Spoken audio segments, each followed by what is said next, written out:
Renting is not always a bad option when it comes to looking for a house, although people make it seem as it is. Renting suits a person who doesn't plan on living somewhere for a long time. When buying a house, you should at least stay a minimum of 5 years before leaving, and that'll give time for the value of your house to rise.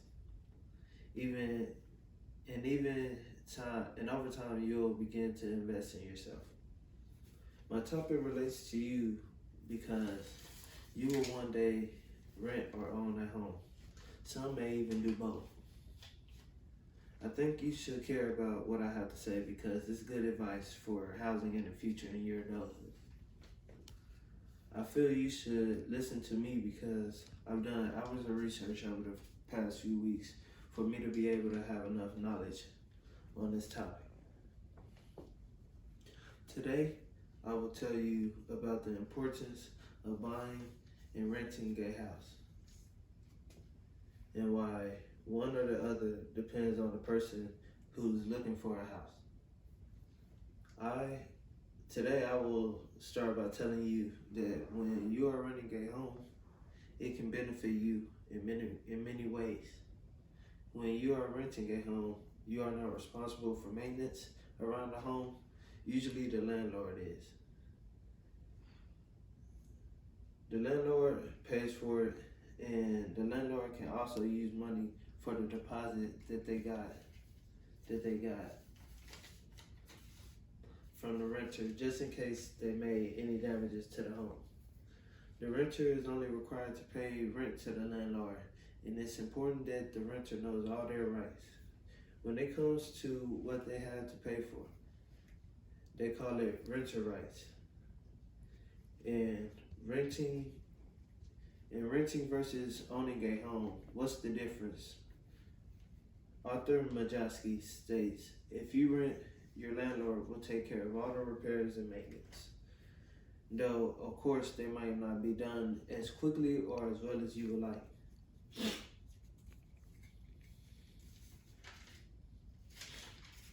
Now that we have discussed how renters should handle maintenance problems, which is one of the biggest issues a home renter / owner has after buying and renting a home.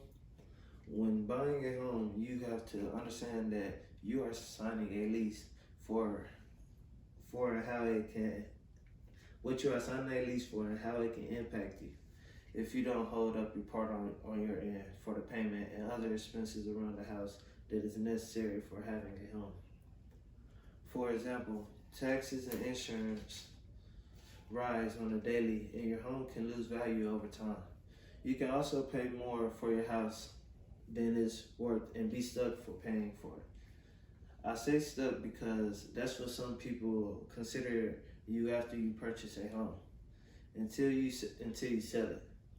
The overall cost of ownership tends to be higher than the overall cost of renting, even if monthly mortgage payment is similar or lower than the monthly cost to rent, says author Christina Majewski in Difference Between Renting and Owning a Home. Now that we have discussed some pros and cons of renting and buying a house, I will discuss why before moving into a home you rented or plan on buying. Do lots of research before you make your final decision on whether you want to live there and take on that responsibility.